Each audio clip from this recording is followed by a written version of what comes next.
12 বলের মধ্যে 7টি দিলেন ডট। ILT20 লিগে বল হাতে আরও একবার কিপটেমির পরিচয় দিলেন সাকিব আল হাসান।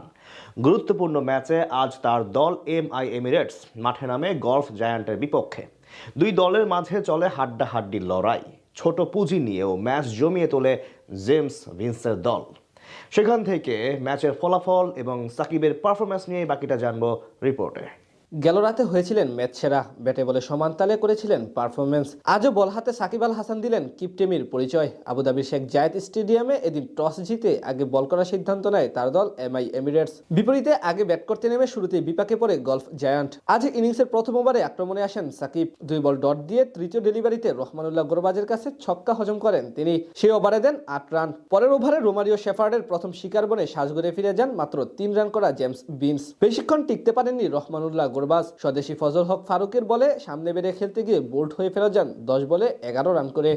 ক্রিজে এসে এক ছক্কা ও এক 4 হাঁকিয়ে ভীতি সৃষ্টি করা আসিফ খানকে থামান শেফার্ড। পাওয়ার প্লেতে 3 উইকেট হারিয়ে 36 রান তোলে গলফ জায়ান্ট। সপ্তম ওভারে আবারও বল করতে আসেন সাকিব। সেখানে তার প্রথম বলে ক্যাচ তুলে দিয়েছিলেন মঈন আলী, কিন্তু সেটি তালুবন্দি করতে ব্যর্থ হন মোহাম্মদ ওয়াসিম। সে ওভারে 4টি ডট দিয়ে খরচ করেন মাত্র 2 রান।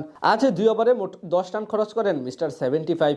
নবম ওভারে এলবিডব্লিউর ফাঁদে পড়ে লরকান টাকার আউট হলে বিপদে পড়ে যায় গলফ জায়ান্ট। সেখান থেকে তাদের উদ্ধার করেন মঈন আলী এবং আজমতুল্লাহ ওমরজাই। দুই অলরাউন্ডার মিলে বেশ ধীরে সুস্থে ব্যাট চালাতে থাকেন MI এর বোলারদের বিপক্ষে।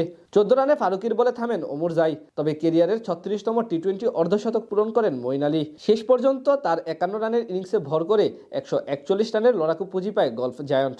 জবাব দিতে নেমে সুবিধা করতে পারেনি সাকিবদের MI এমিরেটস। ইনিংসের চতুর্থ বলে মার্ক আদায়ের গোট লেন্থে পিচ করা ডেলিভারি পেছনের পায়ে ভর করে খেলতে গিয়ে এলবিডব্লিউর ফাঁদে পড়েন জনি বেয়ারস্ট্রো। পরের ওভারে আজমতুল্লাহ ওমরজাইয়ের বলে 0 রান করে ফেরত যান আরেক ইংলিশ ব্যাটার টম বেন্টন। শুরুতে জোড়া উইকেট হারিয়ে বেশ বড় বিপাকে পড়ে যায় MI এমিরেটস। প্রাথমিক ধাক্কা সামলে ধীরে সুস্থে ব্যাট চালাতে থাকেন মোহাম্মদ ওয়াসিম এবং নিকোলাস পুরান। পাওয়ার প্লেতে তাদের স্কোরবোর্ডে জমা পড়ে 2 উইকেট হারিয়ে মাত্র 32 রান।